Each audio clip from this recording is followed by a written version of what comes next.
여러분들 교재 116쪽입니다. 7번째 섹션.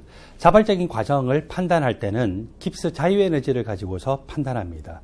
반응물에서 생성물로 변화되는 것 또는 최초 상태에서 최종 상태로 변화가 될 때 깁스 자유에너지 변화량의 값이 음수일 때 그 과정은 자발적으로 일어난다라고 합니다.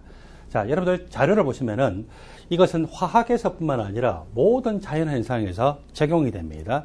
자발적인 과정이라는 것은 외부의 연속적인 영향이 없이 가만히 내버려둬도 일어나는 과정을 말합니다. 그리고 그 자발적인 과정이 일어날 때는 우리가 물리학적으로 수치적으로 판단했을 때 델타 G 값이 0보다 작은 것이죠. 델타 G 값이라고 하는 것은 나중 상태의 값 빼기 처음 상태의 값인데 이때 이 G 값의 변화량이기 때문에 최종 상태, 파이널 상태에서의 깁스 자유에너지 값에다가 최초 상태에서, 이니셜 상태에서의 깁스 자유에너지 값을 빼죠. 이 값이 음수일 때 자발적으로 일어난다는 것은 나중 상태의 값하고 최초 상태의 값을 봤을 때 나중 상태 값이 최초 상태 값보다 더 크다는 것을 의미합니다. 그 말은 깁스 자유에너지 값이 감소하는 방향이 바로 자발적으로 일어나는 과정이라는 것이죠.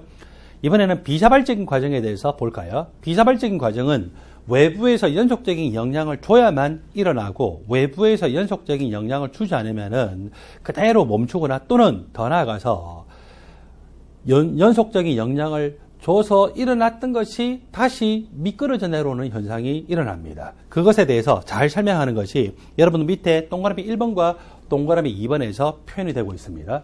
자, 동그라미 1번. 먼저 현재 상태가 반응물 순수한 것 그리고 생성물 순수한 것 중에서 반응물 쪽으로 좀 더 우세한 경우예요. 현재 상태가 생성물보다는 반응물 쪽으로 치우쳐 있죠. 자, 이렇게 되어 있을 때 반응물에서 생성물 쪽으로 변화되면은 반응물의 깁스 자유에너지에서 생성물의 깁스 자유에너지 값으로 변화가 되는데 모든 변화의 방향은 반응물에서 생성물 100% 바뀔 때까지 변화되는 것이 아니에요.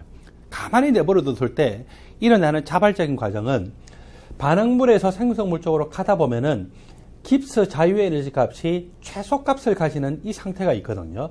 깁스 자유에너지 값이 최소값을 가지는 이 상태에 도달할 때까지만 자발적으로 일어납니다. 마치 현재 위치가 순수한 반응물 쪽에 가까운 이 위치고 여기에 수레를 놔뒀다고 생각하면은 가만히 내버려두면 이 수레가 어때요? 아래쪽으로 미끄러져 내려오죠. 미끄러져 내려오는데 결국 시간이 충분히 많이 지나 보면 수레가 어디로 와 있습니까? 이까지 와 있어요. 안 그러면은 제일 밑에 이까지 와 있어요. 예, 깁스 자유에너지 값이 가장 낮은 상태인 이까지 와 있죠. 그래서 항상 모든 변화의 과정은 깁스 자유에너지 값이 최소값인 상태에 도달할 때까지만 자발적으로 진행되고 깁스 자유에너지 값이 최소값인 이 상태가 바로 평형 상태입니다. 깁스 자유에너지 값이 최소값인 상태인 이 평형 상태를 표현하는 방식이 있죠. 평형 상태를 기준으로 해보니까 바로 앞에 아주 소량만큼의 앞단계 그리고 바로 뒤의 소량만큼의 뒷단계까지를 보면은 이때 변화가 될 때의 깁스 자유에너지 변화량은 얼마냐? 자, 바로 앞에 이 값하고 바로 뒤에 값, 이 y축의 값을 보면은 거의 제로죠. 그래서 평형 상태를 기술할 때는 우리가 두 가지 방식으로 기술합니다. 델타 G 값이 0인 상태이다라고 표현하기도 하고 또 델타 G가 0이라고 하는 것은 어떻게 보면은요. 극소량만큼의 바로 앞에서 극소량만큼의 바로 뒤로 갈 때 값으로 하다 보니까 이것이 정확한 표현일 수도 있고 또는 약간 어긋날 수도 있어요. 그래서 더 정확한 표현은 깁스 자유에너지 값이 최소값인 상태가 평형 상태이지만 보통 우리가 이 전공서적에서 표현하는 방식은 평형 상태가 델타 G 값이 0인 것으로 표현하기 때문에 여러분들은 델타 G 값이 0인 것이 바로 평형 상태이다. 그리고 그것을 다른 방식으로 표현하면은 깁스 자유에너지 값이 최소값인 상태다라고 보시면 되겠습니다. 동그라미 1에서는 현재 위치가 순수한 반응물에 가까웠습니다. 순수한 반응물에 가까웠는데 언제까지 자발적으로 진행된다고요? 100% 생성물로 변화될 때까지 진행되는 것이 아니라 깁스 자유연의 값이 최소값인 상태까지 평형 상태죠. 이 평형 상태에 도달할 때까지만 자발적으로 진행됩니다. 동그라미 2번에서는 이번에는 반응물 쪽이 아니라 생성물 쪽으로 치우쳐 있는 것이 현재 상태이죠. 이것도 마찬가지예요. 언제까지 자발적으로 진행되느냐? 깁스 자유연의 값이 최소값인 상태에 도달할 때까지만 자발적으로 진행이 되죠. 그래서 모든 변화의 과정은 깁스 자유연의 값이 최소값인 상태, 델타 값이 0인 상태 또는 평형 상태에 도달할 때까지만 자발적으로 진행된다라고 합니다. 동그라미 1번에서 한 가지 더 짚고 넘어가야 될 것이 있습니다. 최초 상태에서 이렇게 평형 상태에 도달할 때까지 자발적으로 진행되는데 최초 상태에서 평형 상태까지 도달할 때까지 이렇게 변화될 때의 이때 델타 G 값을 계산해 보면은 나중 값 빼기 처음 값이잖아요. 따라서 나중 값이 작고 처음 값이 크니까 이것은 0보다 작죠. 또 여기에서 이렇게 내려가는 과정도 나중 값 빼기 처음 값 하면은 그 변화량은 뭐가 됩니까? 0보다 작죠. 여기서 이렇게 내려가는 과정도 나중 값 빼기 처음 값 하면은 그 깁스 자유에너지 변화량이 0보다 작죠. 그러니까 평형 상태에 도달할 때까지는 계속 델타 G 값이 0보다 작은 과정이고 그 과정은 뭡니까? 자발적으로 진행되는 과정이다. 동그라미 2번에 역반응이 일어나는 것도 마찬가지예요. 여기서 이 평형 상태에 도달할 때까지 변화될 때는 나중값 빼기 처음값 하면은 델타 G 값이 0보다 작기 때문에 자발적으로 진행되는 것으로 볼 수가 있겠죠. 여러분들 교재 116쪽에 제일 밑에 자발적인 과정의 특징이 나와 있습니다.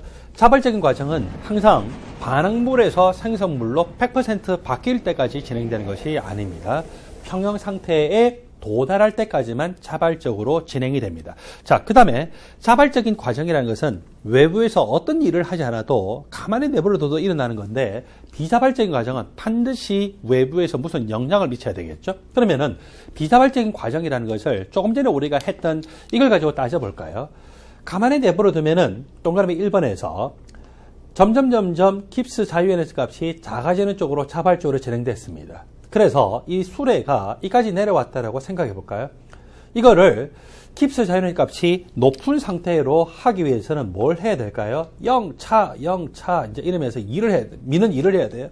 미는 일을 한다는 것은 외부에서 연속적인 영향을 미친다는 거죠. 그렇게 해서 0차에서 어디까지 끌어올렸냐면은 이까지 끌어올렸어요. 0차 정말 힘들어 죽겠죠. 자, 이까지 다 끌어올렸는데 만일에 이렇게 끌어올린 상태에서 놔버리면 어떻게 될까요? 쭈르르 밀려내려면서 깔려 죽겠죠. 자, 그러니까 외부에서 영향을 미쳐서 이렇게 원래 자발적으로 일어날 수 없는데 이것을 일으키다가 외부에서 연속적인 영향을 미치던 것을 멈춰버리는 순간에 다시 어떻게 되냐면은 원래 이 평형 상태에 도달하는 방향 쪽으로 계속하는 그런 일이 일어나죠. 그래서 비자발적인 과정이라는 것은 외부에서 연속적인 영향을 미쳐야 일어나는데 그 외부에서 영향을 미치던 것을 멈추는 순간에 다시 원래 자발적인 과정으로 일어나는 쪽으로 계속 그 변화하게 된다라고 하는 사실을 기억하십시오.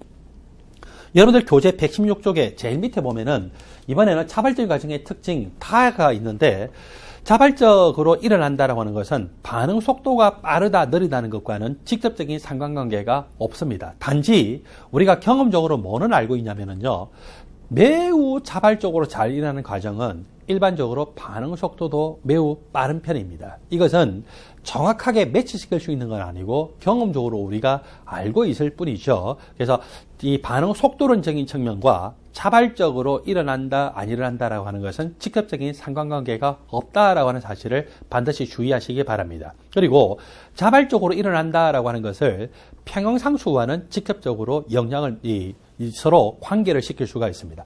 평상수가 굉장히 큰 반응은요, 보통 자발적으로 일어나는 과정이다라고 보시면 됩니다. 자, 그것도 나중에 우리가 수치적인 것을 고려해야 되기 때문에 지금 여기서는 그냥 자발적으로 일어난다, 안 일어난다는 것은 델타 G 값이 0보다 작을 때 자발적이다. 델타 G 값이 0과 같거나 또는 델타 G 값이 0보다 클 때는 자발적인 과정은 적어도 아니다. 델타 G 값이 0인 상태를 우리는 평형 상태라 하죠. 그러면 델타 G 값이 0보다 큰 경우는 뭐랍니까? 비자발적인 과정입니다. 적어도 정반응이 자발적으로 일어나지 않는다는 것이죠. 여러분들 교재 117페이지로 가면은 자유에너지를 유도하는 과정에 대해서 소개를 하고 있습니다.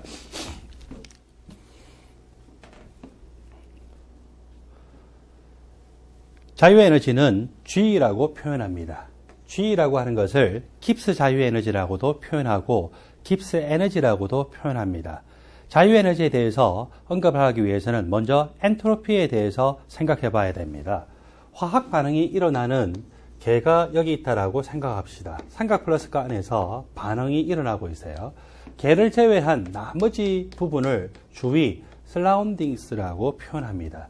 개와 주위 전체를 합하게 되면 이것이 우주가 되겠죠. 우주 전체가 토탈로 표현되고 개는 영어로 하면 시스템이라고 표시가 되겠죠. 우주 전체의 엔트로피 값은 개의 엔트로피 값과 주위의 엔트로피 값의 합으로 묘사가 될 수 있습니다. 개의 엔트로피 변화 그리고 주위의 엔트로피 변화를 합하게 되면 우주 전체의 엔트로피 변화량으로 구할 수가 있겠죠. 우리가 연력학적인 값을 다룰 때는 항상 개를 기준으로 하기 때문에 기본적으로 이 개를 기준으로 해서 표시가 되므로 개라고 하는 표현을 여기서는 생략을 합니다. 밑에도 마찬가지로 다 생략이 된 것은 개에 대해서 표시를 한 것이기 때문에 생략한 것으로 보시면 되겠죠. 그리고 주위의 엔트로피 변화값은 개의 엔탈피 변화량으로 표시하면 마이너스 T분의 델타 H 개로 표현할 수가 있고 개를 생략하니까 마이너스 T 델타 H로 적힐 수가 있겠죠. 그리고 우주의 엔트로피 변화량은 이렇게 개에 대한 연력학적인 데이터에 의해서 묘사가 됐습니다.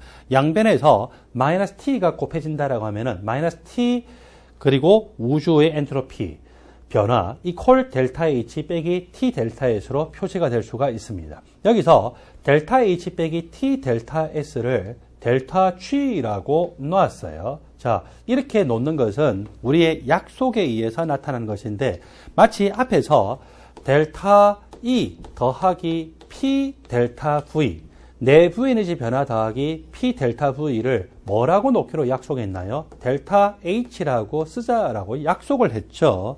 이것과 마찬가지 방식으로 델타 H 빼기 T 델타 S를 델타 G라고 놓기로 약속을 한 것입니다. 이것은 과학자들이 이렇게 간단하게 쓰기로 약속을 한 것입니다.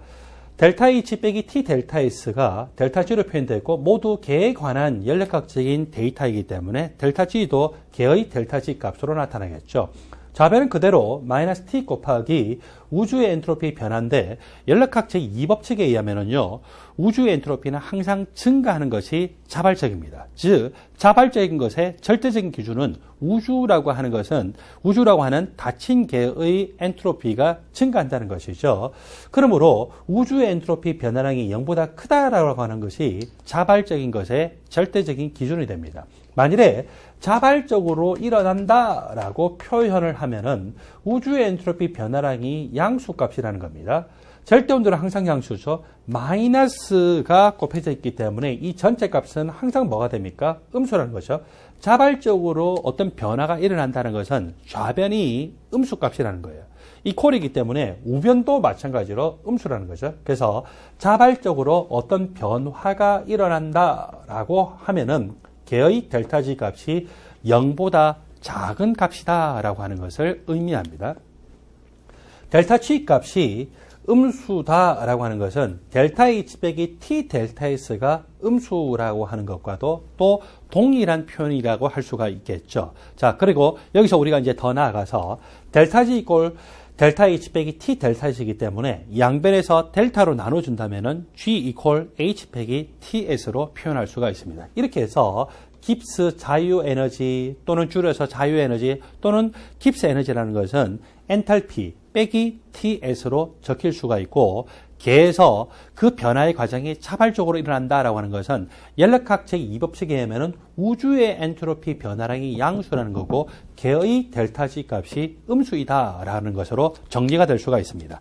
여러분들 교재 117쪽에 괄호 3번, 이번에는 자유에너지의 변화가 어떻게 됐을 때 자발적이냐라는 것을 이미 정리를 했던 것을 한 번 더 체크를 해보는 것입니다. 깁스 자유에너지는 조금 전에 표현했던 대로 델타 H 빼기 T 델타 S를 델타 G라고 놓기로 약속한 데서부터 양변의 델타를 나눠서 G는 H 빼기 TS로 적혔고요. 이 델타 H 빼기 T 델타 S가 델타 G라고 이렇게 놓여졌는데, 이 값이 음수이면 자발적으로 그 변화의 과정이 일어납니다. 그리고 우리가 116쪽에서 봤던 대로 모든 변화의 과정은 깁스 자유에너지 변화량이 0이 될 때까지 자발적으로 일어나고, 델타 G값, 깁스 자유에너지 변화량 값이 0이라는 것이 바로 평형 상태죠. 모든 변화의 과정은 평형 상태에 도달할 때까지만 자발적으로 진행됩니다. 이번에는 델타 G 값이 0보다 크면 어떻게 될까요? 그 과정 자체는 비자발적인 과정이죠. G 값이 점점 높아지는 것은 비자발적인 과정에 해당된다라고 우리가 116쪽에 그림을 가지고서 같이 공부를 했었습니다.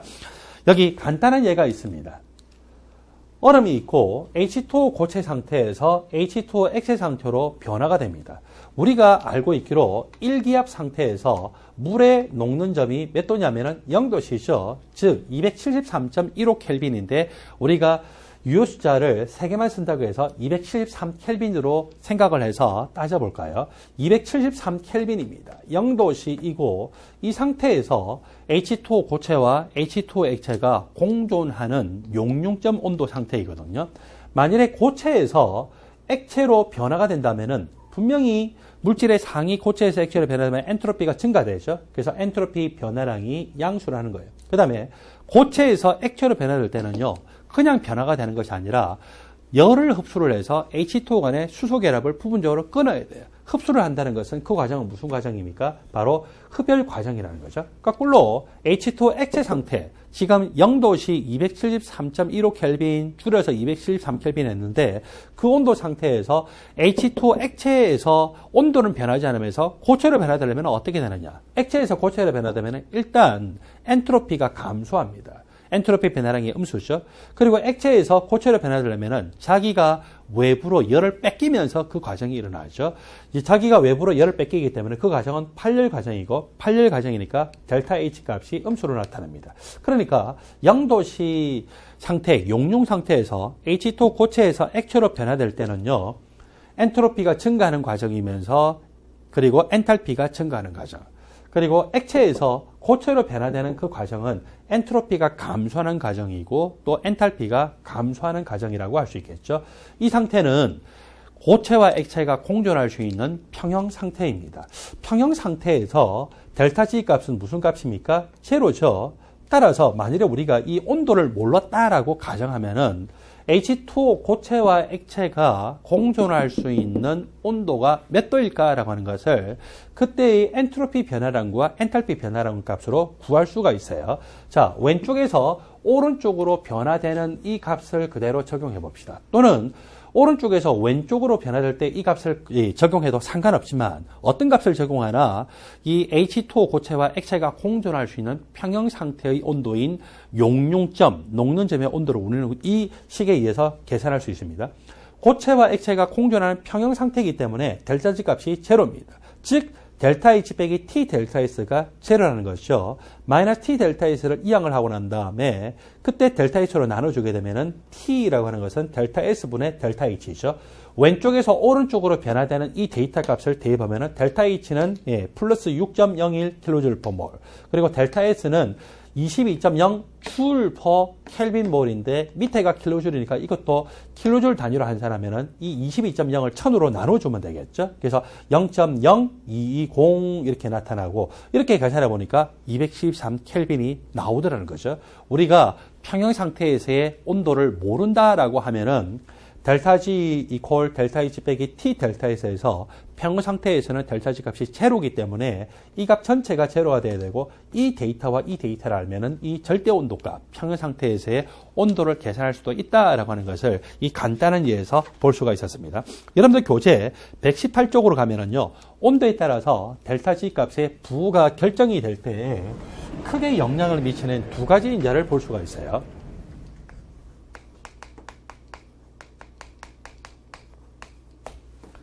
델타 G 값이 0보다 작은 음수 값이면은 그러면 그 과정은 자발적으로 일어날 수가 있습니다.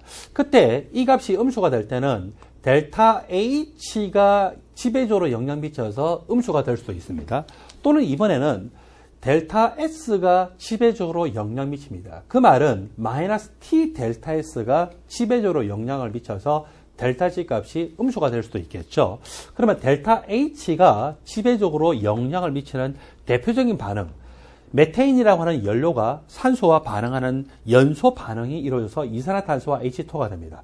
이때는 엔트로피 변화와는 상관없이 워낙 이 반응 자체가 큰 발열 과정이에요.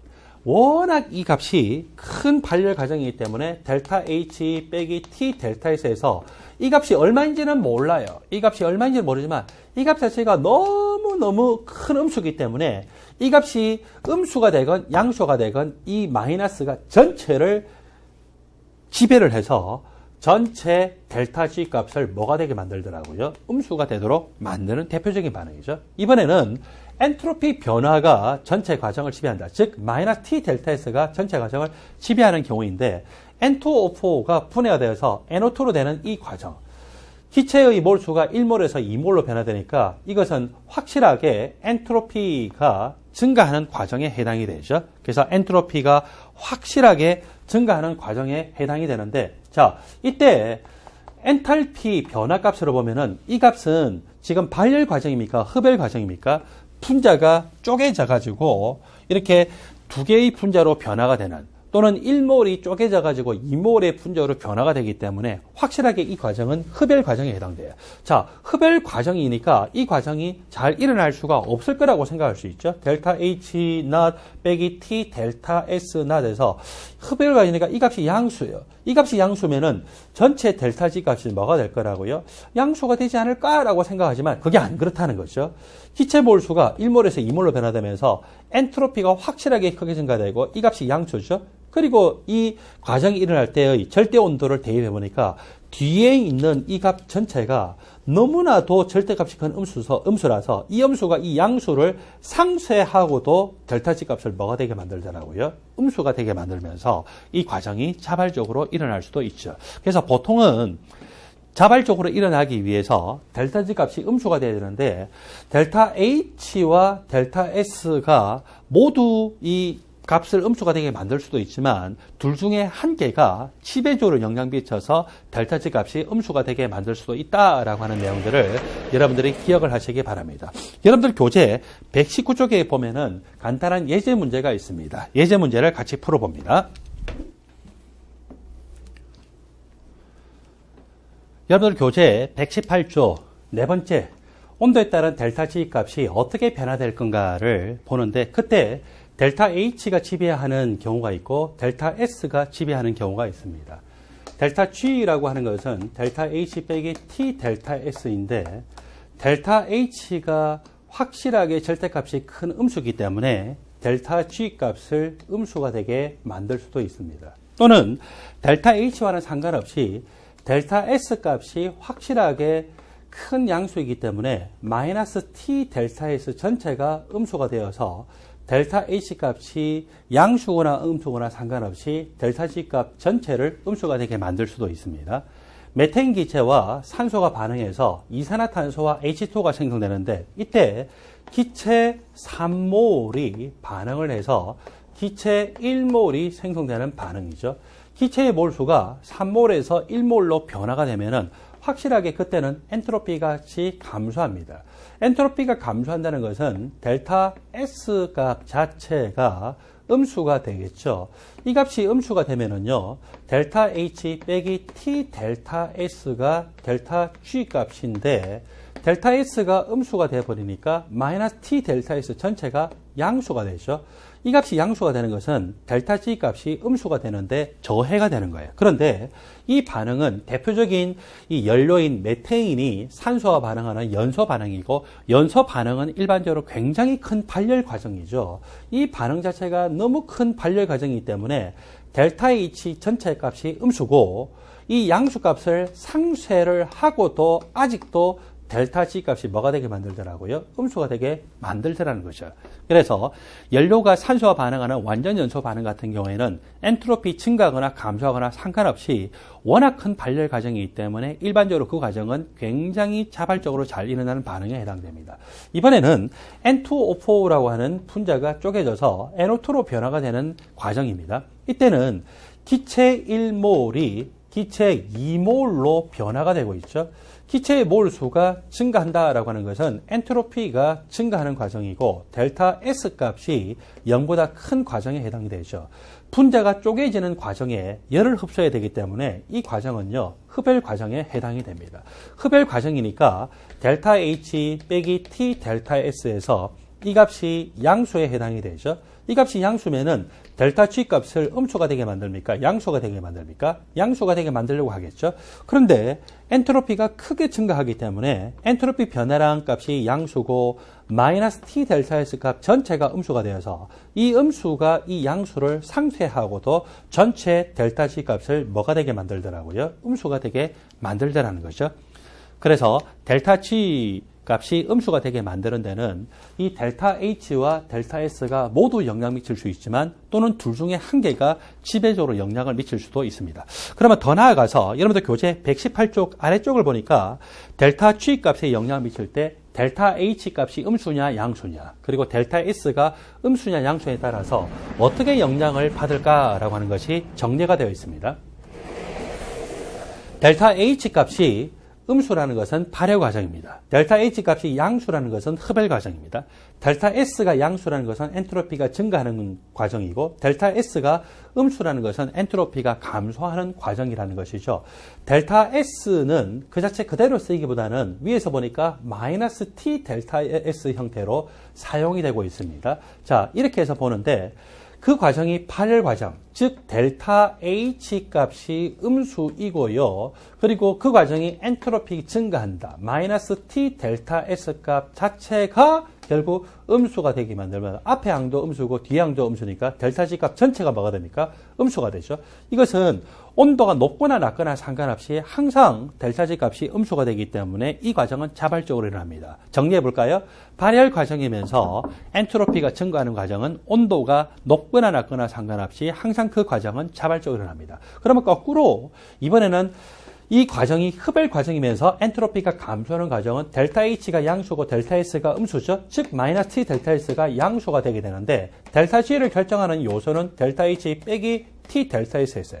흡열 과정이기 때문에 이 값이 양수죠. 엔트로피가 감소하기 때문에 이 값이 음수고 마이너스 T 델타 S가 양수죠. 자, 델타 H도 양수고 마이너스 T 델타 S도 양수이기 때문에 온도와는 상관없이 항상 이 전체 값이 양수, 즉 델타 G 값이 양수다. 그 과정은 무슨 과정입니까? 비자발적이죠. 흡열 과정이면서 엔트로피가 감소하는 과정은 온도와는 상관없이 항상 그 과정이 비자발적입니다. 보통 항상 온도에 상관없이 자발적이거나 비자발적인 이 두 가지 반응은 잘 출제가 안 되고요. 각종 이 대학원 입시 시험이라든지 또는 국가적인 시험에서 나오는 예들은 바로 밑에 있는 두 가지 요소예요. 델타 H와 델타 S가 모두 음수이거나 모두 양수인 반응은 온도에 따라서 자발적일 수도 있고 비자발적일 수도 있거든요. 이것들이 보통 시험에 많이 나옵니다. 그래서 여러분들이 특별히 공부를 하실 때는 이 두 가지에 대해서 크게 집중을 해서 공부하십시오. 뭐라고요? 델타 H와 델타 S가 모두 음수이거나 또는 뭐라고요? 모두 양수인 반응에 대해서 시험에 출제되더라. 델타 H와 델타 S가 모두 음수인 반응에 대해서 먼저 봅니다. 두 개가 모두 음수다라고 하면은 델타 H 빼기 T 델타 S에 의해서 델타 G 값이 결정이 되는데, 델타 H도 음수예요. 델타 S가 음수이기 때문에 마이너스 T 델타 S는 뭐가 됩니까? 양수죠. 자, 이 음수 값이 크냐, 이 양수 값이 크냐에 따라서 델타 G가 음수가 될 수도 있고 델타 G가 양수가 될 수도 있거든요. 온도가 낮으면은, 충분히 낮으면은 이 양수 값보다 음수 값이 크죠? 따라서 델타 G가 음수가 되어서 자발적으로 일어날 수 있습니다. 그래서 이 경우에는 온도가 낮으면은 충분히 몇 도인지는 먼저 이제 계산해 봐야 돼요. 낮으면은 자발적일 수가 있습니다. 거꾸로 온도가 충분히 높으면은요, 이 전체 양수가 이 음수를 상쇄하고 전체가 양수가 되니까 비자발적이 될 수가 있겠죠. 그러므로 발열 과정이면서 엔트로피가 감소하는 과정은 온도가 낮으면 낮을수록 자발적으로 될 가능성이 높습니다. 거꾸로 이번에는 흡열 과정에서 엔트로피 증가하는가. 자, 두 개 모두 그 값이 양수인 경우예요. 이때도 델타 H 빼기 T 델타 S 값을 고려해서 델타 G 값을 계산하는데 흡열 과정이다 델타 H가 양수라는 거죠. 엔트로피가 증가합니다.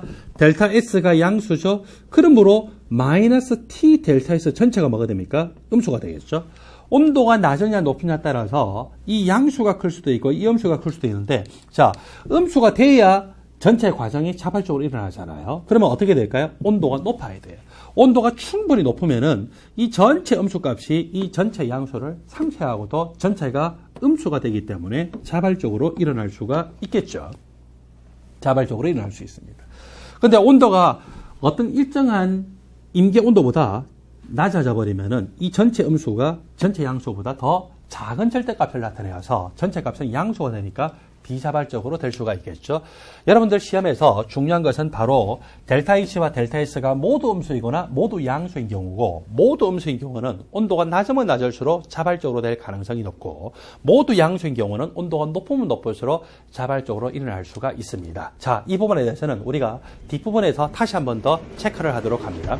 여러분들 교재 119쪽을 보면은 산화쿠리로부터 금속쿠리를 얻는 반응에 대해서 이 계산하는 문제가 나옵니다. 산화쿠리 일가가 금속으로 변화가 되는데, 일단 먼저 산화쿠리에서 쿠리가 플러스 1가라고 했어요. 일반적으로 산소는 마이너스 2가의 산화수를 나타냅니다. 쿠리 두 개만큼이 플러스 2가이기 때문에 쿠리 한 개가 몇 가의 산화수를 나타냅니까? 플러스 1가의 산화수를 나타내죠. 이 상태에서 이렇게 금속구리로 변화될 때 지금 수치가 주어져 있기로 델타 G 값이 양수로 나타나 있어요. 델타 H 값이 양수로 나타나 있죠. 델타 G가 양수라는 것은 자발적입니까? 비자발적입니까? 비자발적인 과정입니다. 델타 H가 양수라는 것은 흡열 과정, 발열 과정, 흡열 과정에 해당이 되죠. 밑에 반응에서는 탄소 흑연과 산소 분자가 반응해서 일산화탄소가 만들어지는데, 그 과정에서 델타 G 값이 음수예요. 음수라는 것은 자발적으로 일어난다는 거죠. 그리고 델타 H 값을 봤더니 그 값은 양수로 나타나져 있어요. 델타 H가 델타 H가 음수로 나타나있죠. 델타 H가 음수라는 것은 그 과정이 발열 과정이라는 것입니다. 각각의 상태에서 엔트로피 변화가 어떻게 되는가를 볼까요? 각각에서 델타 G, 델타 H를 계산할 때 엔트로피 변화를 계산하기 위해서는 온도가 지금 298켈빈인 것으로 보고 있거든요. 298켈빈이라고 하는 것은 지금 현재 온도가 25도씨인데 그냥 우리가 300켈빈 정도로 이렇게 근사해서 계산을 할 수도 있겠죠. 자, 근사해서 계산해 봅시다. 이 전체 과정에서 델타 G not 298켈빈 이퀄 델타 H not 298켈빈 빼기 T 델타 S not 298켈빈인데, 우리가 298켈빈을 근사적으로 얼마로 계산하자고요? 300켈빈으로 계산을 하자고 했죠. 델타 H not 값이 146kJ로 계산이 됐습니다. 델타 H not 값이 얼마입니까? 169kJ로 계산이 됐죠. 빼기 절대 온도가 얼마라고요? 298켈빈으로 하면은 근사를 하기가 어려우니까 300켈빈으로 하자고 했죠. 곱하기 델타 S not 298로 계산을 합니다. 자, 여기서 마이너스 300켈빈 곱하기 델타 S not 298켈빈이 왼쪽으로 이항이 됐어요. 300켈빈 곱하기 델타 S not 298켈빈. 그리고 여기 169kJ를 왼쪽으로 이항하면 이 값은 마이너스 23에 해당이 되죠. 마이너스 23이고 오른쪽으로 이항하게 되면은 플러스 23kJ로 계산이 됐어요. 따라서 델타 S0 298켈빈, 298켈빈에서의 이때 엔트로피 변화 값을 계산하라라고 하면은 300켈빈 분의 23kJ로 이렇게 계산할 수 있겠죠. 물론 이 300켈빈이라고 하지 않고 정확하게 298 켈빈이 들어가야 더 정확한 계산을 할 텐데 이 값은 양수죠. 그래서 엔트로피가 증가하는 과정이구나라고 하는 것을 볼 수가 있습니다.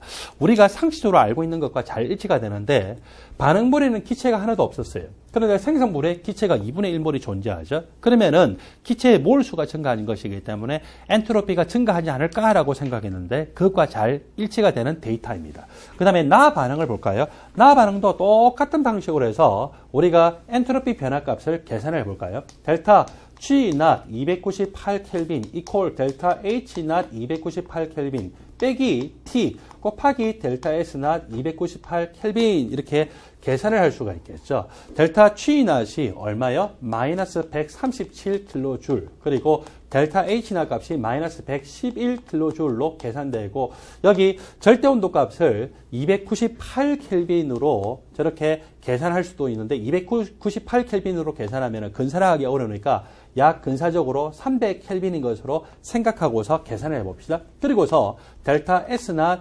298켈빈 이 항이 이쪽으로 넘어가게 되면은 마이너스 26kJ로 나타나겠죠. 따라서 델타 S0 298켈빈을 정확하게 계산하자면은 298켈빈 분의 이 26kJ로 계산되는데 근사적으로 계산을 할 때는요. 적으로 계산을 할 때는 이 298켈빈에서의 델타 S0을 300켈빈 분의 26kJ로 계산하면 좀 더 근사적으로 계산할 수 있겠죠. 여기서도 이 델타 S0 값을 봤더니 0보다 큰 값으로 계산됐어요. 그렇게 생각할 수 있습니까? 예. 기체 몰수가 2분의 1몰에서 1몰로 변화가 됐다는 것은 기체 몰수가 더 증가한 것이고 2배로 증가한 것이죠. 그러면 일반적으로 엔트로피가 증가하는 과정이지 않을까라고 하는 것과 잘 일치가 되는 것을 볼 수가 있습니다. 자, 이것을 바탕으로서 위의 자료로부터 추론한 것 중에서 옳은 것을 보기 위해서 모두 고르라고 했어요. 기억, 298켈빈에서 반응 가는 어떤 반응이냐? 비자발적인 흡열 반응인데 완전히 거꾸로 자발적인 발열 반응이라고 적혀 있죠. 기억의 보기 내용은 틀렸습니다. 니은, 반응 나의 과정에서는 엔트로피가 증가합니까? 예. 반응 가나 반응 나나 모두 엔트로피 변화량이 양수로 계산됐기 때문에 두 개 모두 엔트로피가 증가가 되고 반응 나의 과정에서 엔트로피가 증가한다는 것이 맞습니다. 디귿, 온도를 높이더라도 산화 구리로부터 금속 구리를 얻을 수 있냐 없냐라고 질문을 하고 있죠. 자, 산화 구리로부터 금속 구리를 얻는 이 과정입니다. 이 과정이 온도가 높아지면 어떤 식으로 변화가 될 건가라고 하는 것을 지금 질문하고 있죠. 평형 상태에서의 온도를 먼저 볼까요? 델타 G라고 하는 것은 델타 H 빼기 T 델타 S입니다. 전반적으로 이 값이 여기서는 양수 값이 298켈빈에서는 플러스 146kJ로 양수 값인데 그러면은 평형 상태에 도달하는 즉 델타 G가 0이 되는 델타 G 값이 0이 되는 온도가 몇 도인가를 구해보자는 거죠.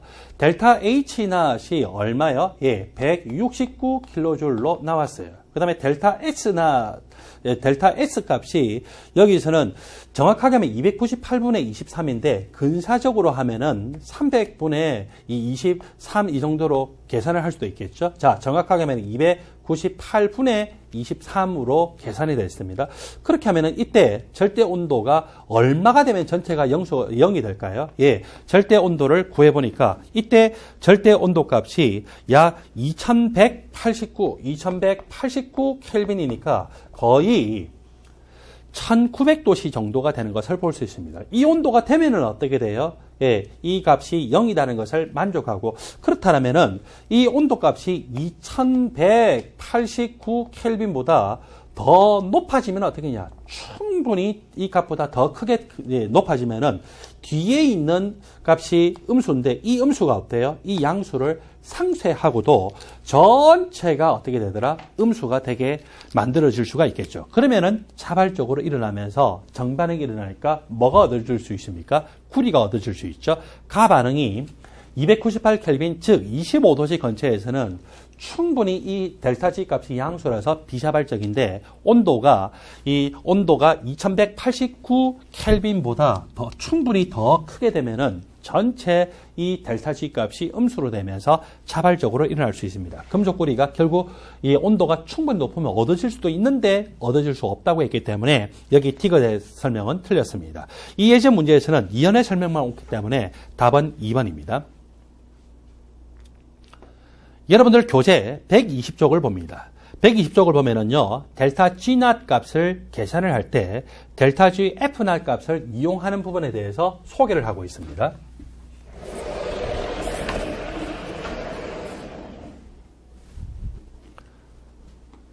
델타 G F naught이라고 하는 것은 앞에서 우리가 구했던 델타 H F naught 값과 직접적인 상관관계가 있습니다. 여기서 F라고 하는 것은 무슨 의미입니까? 예, 생성이라는 의미가 포함이 되어 있죠.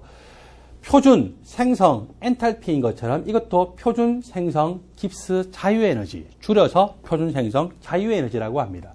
표준 생성 엔탈피라고 하는 것이 어떤 물질 1몰이 그것을 구성하는 표준 상태에다 가장 안정한 호돈수 물질로부터 만들어질 때의 표준 엔탈피 변화인 것처럼 표준 생성 자유에너지라는 것도 똑같은 방식으로 어떤 물질 1몰이 그것을 구성하는 가장 안정한 상태의 호돈수 물질로부터 만들어질 때의 표준 자유에너지 변화에 해당됩니다. 자, 델타 H F naught이라고 하는 것은 어떤 물질에 대해서 0이었습니까? 예, 표준 상태에다 가장 안정한 호돈수 물질. 만일에 수소는 표준 상태에서 존재한다라면 어떻게 존재할 때 가장 안정할까요? H2 기체죠. 이것의 표준 생성 엔탈피가 제로입니다. 호돈소 물질이라는 것은 한 종류의 원소예요.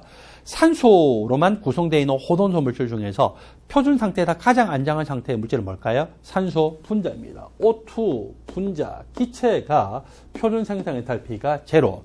탄소라면은 탄소의 호돈소 물질 중에서 표준 상태에서 가장 안정한 상태의 호돈소 물질은 탄소, 고체 다이아몬드가 아닙니다. 흑연입니다. 탄소, 고체, 흑연의 표준 생성 엔탈피 값이 0. 철이라고 하면은 철이 고체이고 이 철, 고체, 금속에서도 특별히 무슨 결정 구조냐면은요, 채심입방 결정 구조예요.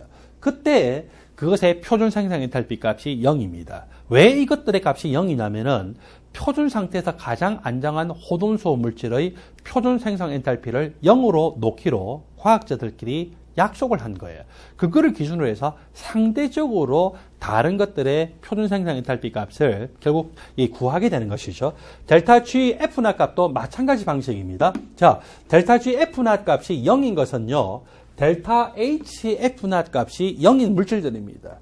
수소 분자 델타 G F naught 값이 0이에요. 표준 상태에서 가장 안정한 상태의 호돈소 물질은 델타 H F naught 값도 0이지만 델타 G F naught 값도 0이에요. 질소는 질소 분자 상태로 가장 안정한 상태에서 0입니다. 철 같으면은 철 고체 이 채심 입방 구조에서 0. 흑연 같으면은 탄소 같으면은 탄소 흑연이 델타 H F naught도 0, 델타 G F naught도 0이죠. 그래서 표준 상태에서 가장 안정한 호돈소 물질들의 값은 그 값들이 0이고 나머지 다른 것들의 값들은요, 상대적으로 구해서 사용을 하게 됩니다. 자, 델타 G F naught 값을 안다라면은 이걸 가지고서 어떤 반응의 델타 G naught 값을 구하냐, 즉 표준 깁스 자유에너지 변화량 또는 표준 반응 깁스 자유에너지 값을 구할까?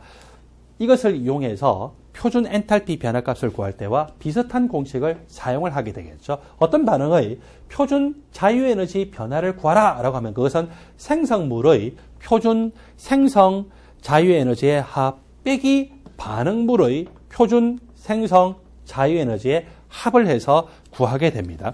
여러분들 교재 120쪽 아래쪽을 보면은요, 괄호 6번을 해서 이제 전체적으로 정리를 하고 있는데 그 정리하고 있는 내용 바로 위에서 한 가지 내용을 봅시다.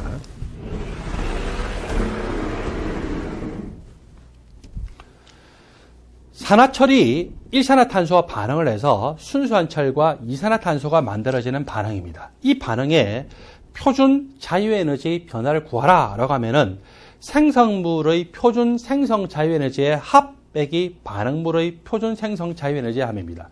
이때 누가 표준 생성 자유에너지가 제로냐면은 철이 표준 생성 자유에너지가 제로죠. 호돈소 물질 상태에서 가장 안정한 물질이기 때문에 따라서 생성물의 표준 생성 자유에너지 하면은 이산화탄소의 표준 생성 자유에너지 그리고 개수가 바로 몰수입니다. 곱하기 3 그리고 철의 표준 생성 자유에너지 곱하기 2인데 이 값은 제로이기 때문에 계산하지 않아도 됩니다. 반응물의 표준 생성 자유에너지의 합하면은 산화철 3가의 표준 생성 자유에너지이고 산화철의 경우에는 이것이 개수가 1이기 때문에 얼마요? 예, 표준 생성 자유에너지에다가 1이 곱해지죠. 그 다음에 일산화탄소의 표준 생성 자유에너지 값이고 개수가 3이기 때문에 얼마 곱해졌습니까? 3이 곱해졌죠. 그래서 그렇게 해서 계산하게 되면 이 반응의 표준 자유에너지 변화값을 구할 수가 있습니다.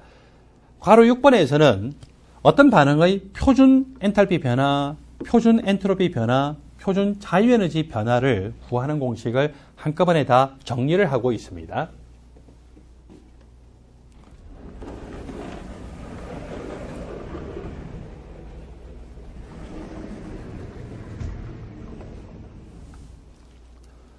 어떤 반응의 표준 엔탈피 변화는 생성물의 표준 생성 엔탈피의 합 빼기 반응물의 표준 생성 엔탈피의 합입니다.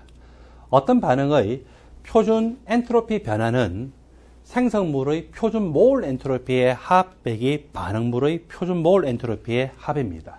어떤 반응의 표준 자유에너지 변화는 생성물의 표준 생성 깁스 자유에너지의 합 빼기 반응물의 표준 생성 깁스 자유에너지의 합으로 해서 계산을 할 수가 있습니다.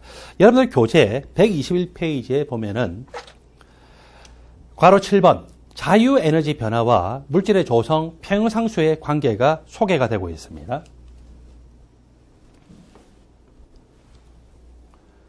델타 G 값은 델타 G0 더하기 RT-lnQ로 적힐 수가 있는데 이 공식은 우리가 화학 평형 단원에서 배우는 것이고 여러분들이 먼저 암기를 하도록 합시다. 이 공식을 일식이라고 생각합시다. 평형 상태에서는 델타 G 값이 제로입니다. 그리고 평형 상태에서는 이 Q라고 하는 것이 반응률 또는 반응지수인데 평형 상태에서는 반응률 값이 평형상수하고 같습니다. 따라서 평형상태 조건을 그대로 대입하게 되면 0 이퀄 델타 G나 더하기 RT ln K가 되어서 결국 이 양을 하게 되면 델타 G낫은 마이너스 RT ln K가 되겠죠. 자, 이 식을 이식이라고 하는데 이번에는 이 이식을 정리를 하고 난 다음에 다시 따져보는데 앞에서 델타 H 빼기 T 델타 S를 델타 G라고 놨던 것처럼 델타 H not 빼기 T 델타 S not이라고 하는 것은 뭘로 놓을 수 있습니까? 델타 G not으로 놓을 수가 있겠죠. 그래서 이렇게 이 식을 놓고서 이 이식과 사식을 조합을 해봅시다. 이식에 의하면은 마이너스 RT ln K 값도 델타 G not 값이고 사식에 의하면은 델타 H not 빼기 T 델타 S not도 델타 G not으로 적힐 수가 있습니다. 따라서 마이너스 RT ln K는 곧 델타 H not 빼기 T 델타 S not으로 적힐 수 있고 양변에서 마이너스 RT를 나눠주게 되면은 ln K는 이런 식으로 식을 적을 수가 있겠죠. 자, 이 식에서 라지 T분의 1이라고 하는 것을 X축의 값으로 놓고요. ln K 값을 Y축의 값으로 놓게 되면은 Y축의 절편이 R분의 델타 S not 값으로 나올 수 있고 그리고 기울기 값이 마이너스 R분의 델타 H not 값으로 표시가 될 수가 있습니다. X축을 T분의 1로 놓았어요. 그리고 Y축을 ln K 값으로 놓았습니다. 기울기가 뭐라고요? 기울기 값이 마이너스 R분의 델타 H not 값으로 표현됐어요. 이 반응 자체가 발열 반응이다 라고 하면은 발열 반응에서는 델타 H not 값이 이 델타 H나 값이 음수이죠. 델타 H나 값이 음수이기 때문에 여기에 음수를 대입하게 되면 기울기 전체가 뭐가 됩니까? 양수 값으로 묘사가 되겠죠. 그래서 기울기가 양수로 묘사가 됐습니다. 자, 이 반응이 흡열 반응이다라고 하면은 흡열 반응에서는 델타 H나 값이 양수이죠. 따라서 기울기 값 이퀄 마이너스 R분의 델타 H나 값인데 이 값이 양수이기 때문에 기울기 전체가 음수 값으로 묘사가 될 수 있겠죠. 기울기가 음수로 묘사가 됐습니다.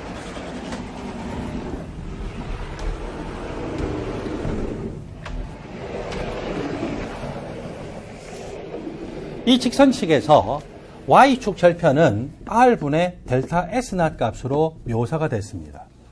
엔트로피가 증가한다면은 엔트로피 변화량이 양수고 기체 상수로 나눠주더라도 이 값 전체는 양수가 되겠죠. 근데 여기서는 음수로 묘사가 되어 있어요. 음수로 묘사되어 있다는 것은 델타 S나 값이 얼마입니까? 음수이기 때문에 Y축 절편이 음수겠죠. 자, 그러므로 이 두 개의 직선 그래프에서 왼쪽에 이것은요, 발열 과정 델타 H나 값이 음수이면서 엔트로피가 감소하는 델타 S나 값이 음수인 반응입니다. 오른쪽에 있는 그래프에서는 분명히 흡열 과정이었죠. 흡열 과정이니까 델타 H나 값이 0보다 큰 양수이고 또 여기서 Y축 절편의 양수라고 하는 것은 엔트로피가 증가해요. 즉 델타 S나 값이 0보다 큰 양수 값이라는 거죠. Y축 절편이 R분의 델타 S나 값인데 Y축 절편이 양수라는 것은 델타 S나 값이 양수라는 것이죠. 우리가 앞쪽에서 델타 H낫과 델타 S낫 값이 모두 음수이거나 모두 양수인 반응에 대해서 보통 대학원 시험이라든지 또는 여러분들이 중간고사나期末고사 시험을 친다든지 또는 국가적인 시험을 칠 때 많이 질문받는다고 했습니다. 그게 118페이지 중간에 있는 표 아래쪽에 있는 두 가지 케이스였죠. 이렇게 델타 H나 값이 델타 H나 델타 S나 값이 모두 음수이거나 모두 양수인 반응에 대해서 묘사를 했더니 이런 식으로 묘사가 됐어요. 직선 그래프. 델타 H나 값이 음수인 발열 반응이면서 엔트로피가 감소하는 반응이기 때문에 Y축 절편은 음수고 기울기는 양수죠. 그리고 델타 H나 양수, 델타 S나 값이 영수인, 델타 S나 값이 0보다 큰 반응의 경우에는 흡열 반응이고 이 반응은 기울기 값이 음수고 Y축 절편이 양수인 것으로 묘사됐죠. 발열 반응이기 때문에 온도 변화에 따라서 평형상수가 어떻게 변화될 건가라고 하는 것을 볼 수가 있는데 X축은 우리가 T분의 1로 놓기로 했어요. 만일에 이 X축의 값이 라지 T라고 하면은 온도가 높으면 높을수록 X축의 오른쪽으로 갈 텐데 여기서는 온도가 높으면 높을수록 T분의 1로 묘사가 되기 때문에 왼쪽으로 가게 되겠죠. 온도가 상승함에 따라서 점점 LNK 값이 어떻게 되고 있어요? LNK 값이 감소하고 있죠.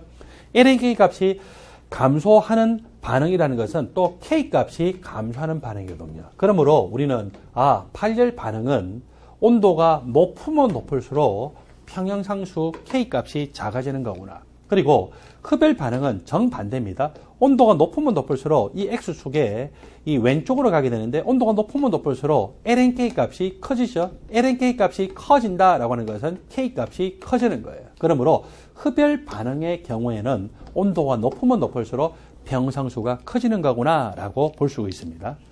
밑에 전형적인 반응의 예가 나와 있습니다. 발열 반응이면서 엔트로피가 감소하는 반응, 그리고 흡열 반응이면서 엔트로피가 증가하는 반응에 대해서 나오고 있는데 이 각각의 반응들에 대해서는 X축을 T분의 1, Y축을 ln 평형상수로 놨을 때 이런 그래프의 경향을 보일 수가 있습니다. 여러분들 교재 122쪽을 보면은요, 예제 문제가 있습니다. 예제 문제를 같이 풀어봅니다.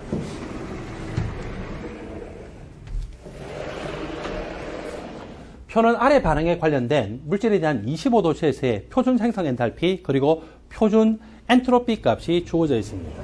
표준 엔트로피 값이라고 하는 것보다는 좀 더 정확한 표현이 표준 몰 엔트로피 값이라고 표현할 수가 있겠죠. 이 반응에서는 A1몰이 B3몰과 반응해서 C2몰로 변화가 되고 있는 반응입니다. 이때 표준 생성 엔탈피 값이 주어져 있으니까 우리는 뭘 계산할 수 있습니까? 표준 엔탈피 값을 계산할 수 있고 또 표준 몰 엔트로피 값이 주어져 있기 때문에 표준 엔트로피 변화값을 계산할 수 있죠. 표준 엔탈피 변화라고 하는 것은 생성물의 표준 생성 엔탈피의 합 빼기 반응물의 표준 생성 엔탈피의 합입니다. 이때 합이라고 하는 것은 물질의 종류뿐만 아니라 물질의 개수도 그대로 고려해야 되죠. 즉 몰수를 그대로 고려해야 됩니다. 생성물은 C라고 하는 물질 얼마? 2몰이죠. 그래서 2몰 곱하기 C의 표준 생성 엔탈피를 봤더니 얼마로 나오냐면은 마이너스 50kJ per 몰로 나와 있습니다. 그리고 반응물을 봤더니 A라고 하는 물질이 1몰, 그리고 표준 생성 엔탈피가 얼마? 0kJ per 몰. 그리고 또 반응물에 B가 3몰이 있어요. 3몰 곱하기 표준 생성 엔탈피 값이 0kJ per 몰로 나와 있죠. 0이 곱해지기 때문에 어차피 이 값은 0이고요. 몰이 서로 소거가 되니까 남는 단위는 킬로줄이죠. 따라서 델타 H 나 값은 마이너스 100kJ이구나 라고 하는 것을 계산을 할 수 있습니다. 이 반응에서의 표준 엔트로피 변화값도 계산할 수 있죠. 자, 이 값은 생성물의 표준 몰 엔트로피의 합 빼기 반응물의 표준 몰 엔트로피의 합을 해서 구할 수 있고, 생성물은 C밖에 없어요. C가 몇 몰 생성됐습니까? 2몰이죠. 자, 생성물 1몰당, 즉 C 1몰당의 표준 몰 엔트로피는 150 줄 per 켈빈 몰로 나타나 있습니다. 반응물은요, A라고 하는 물질 1몰 곱하기 표준 표준 몰 엔트로피 값이 200 줄 per 켈빈 몰. 또 반응물이 B도 있는데 3몰 곱하기 표준 몰 엔트로피 값이 100 줄 per 켈빈 몰로 계산되어 있죠. 몰과 몰이 분자 분모에서 서로 다 소거되게 되면은 결국 남는 단위는 줄 per 켈빈 단위만 남게 되겠죠. 앞에 있는 값은 300이에요. 뒤에 있는 값은 200에다가 300이 더해지니까 500이죠. 따라서 이 전체 값은 마이너스 200 줄 per 켈빈이 되는데, 여기 델타 H나 값을 보면은요, 킬로줄 단위로 나타내기 때문에 이것도 킬로줄 단위로 나타내 보면은 마이너스 0.200 킬로줄 per 켈빈으로 적을 수가 있겠죠.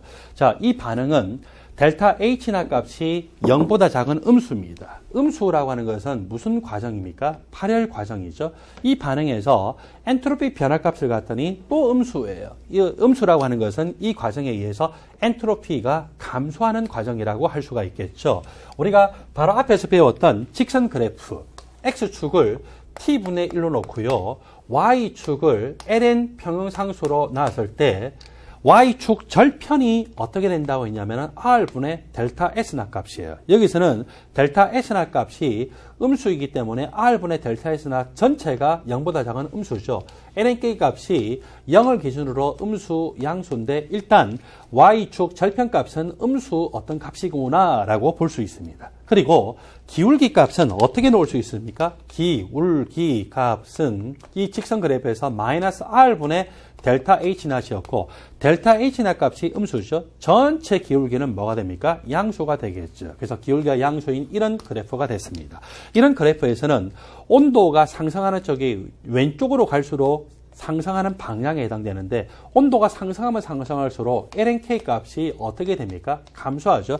lnk가 감소한다는 것은 온도가 상승할수록 k 값이 감소하는 반응이구나 라고 해석을 할 수가 있습니다. 자, 이 내용을 바탕으로 해서 우리가 문제 보기 기억 연티 것을 보는데, 니은 온도를 올리면은 평형상수 k 값이 상승합니까? 감소합니까? K값이 작아지고 있죠. 작아지는데 니은의 온도를 올리면은 평형상수가 증가한다라고 잘만 나와 있기 때문에 니은의 보기 내용은 틀렸습니다. 기억 25도씨에서 평형상수가 어떻게 되냐라고 하는 것을 구하라고 했죠. 자, 이 값에서 평형상수를 구하기 위해서는 먼저 델타 G낫 값을 구하고 그걸로부터 평형상수를 계산할 수 있거든요. 델타 G낫은 델타 H낫 빼기 T 델타 S낫이고, 델타 H낫 값이 얼마로? 예, 마이너스 100 킬로줄로 나타나져 있습니다. 자, 25도C라고 하는 것을 절대 온도로 따지면 298켈빈인데 298켈빈으로 하면은 간단하게 근사를 하기 어려우니까 298과 300이 거의 비슷해서 제가 근사적으로 300으로 해서 계산을 하겠습니다. 그리고 델타 S나 값이 킬로줄 단위라니까 얼마예요? 마이너스 0.200 킬로줄 퍼 켈빈으로 나타났죠. 켈빈 소거되면 결국 킬로줄 단위로 이렇게 나타날 수가 있겠죠. 앞에 있는 값은요, 마이너스 100입니다. 뒤에 있는 값은 300으로 계산을 해보면 얼마가 나옵니까?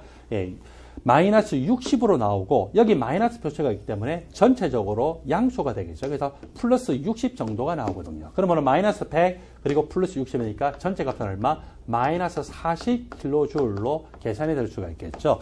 델타 G 값이 마이너스 40킬로줄 정도로 나오고 하여튼 이 값은 음수로 나타나는데 델타 G 값을 알면은 우리는 평형상수 값을 계산을 할 수가 있어요. 델타 G 값이 음수가 나왔다라고 하는 것은 여기서 음수 마이너스 표시 부가 있죠. RT가 다 각각 양수고 LNK가 뭐가 됩니까? 양수가 된다는 거잖아요.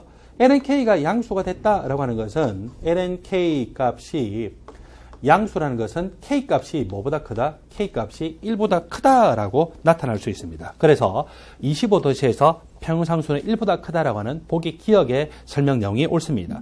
그 다음에 디귿 300도씨에서 표준 상태에서 정반응이 비자발적이냐라고 질문을 하고 있죠.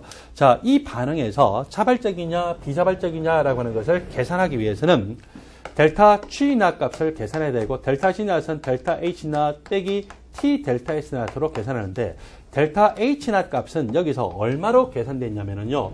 마이너스 100킬로줄로 계산되었습니다. 빼기 300켈빈을, 죄송합니다. 300도씨예요. 300도씨라고 하는 것을 절대온도로 나타내보면 273을 더하죠. 그래서 573켈빈을 더하게 되고 델타 S낫 값이 여기서 계산된 것은 마이너스 0.2 킬로줄 퍼 켈빈으로 계산됐고 켈빈 소거되면 결국 킬로줄 단위만 나오게 되겠죠. 전체적으로 이 값은 양수 값으로 계산됩니다.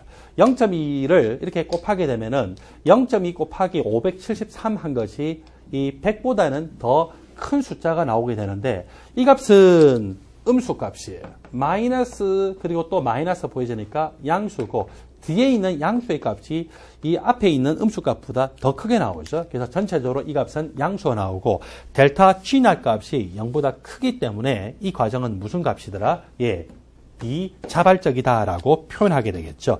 디귿의 설명이 옳은 설명입니다. 따라서 이 예제 문제에서는 기억과 디귿의 내용이 옳기 때문에 답은 3번입니다.